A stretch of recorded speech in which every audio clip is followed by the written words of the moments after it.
Today I'm going to speak about the difference between balance and stability, especially in terms of a defensive stance. So a lot of coaches, when they're trying to teach the idea of balance to players, what they're really demonstrating is stability. All right, so I'm going to show the two differences, and then I will explain kind of why it matters. All right, so a balanced stance is simply a stance when I'm not falling over. All right, so anytime, any kind of position like this, I'm on balance. All right, now if I get pushed when I'm on balance, okay, I'm likely to have to take a step, and often that's viewed as negative by coaches.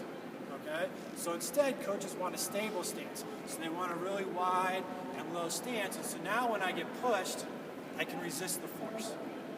Okay, thank you. So in some situations, a stable stance is necessary.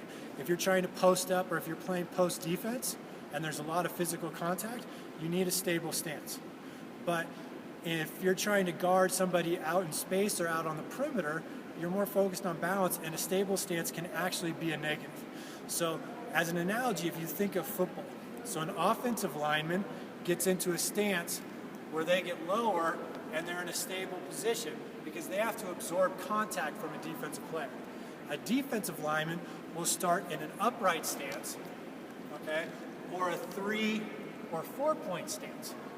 All right?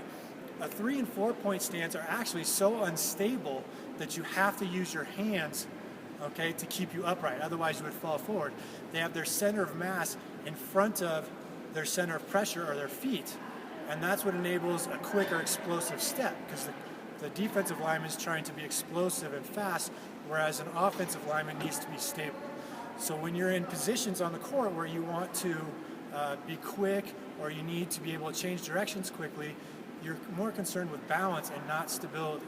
In a post situation when there's a lot of physical contact, that's when you want a wider, lower, more stable stance.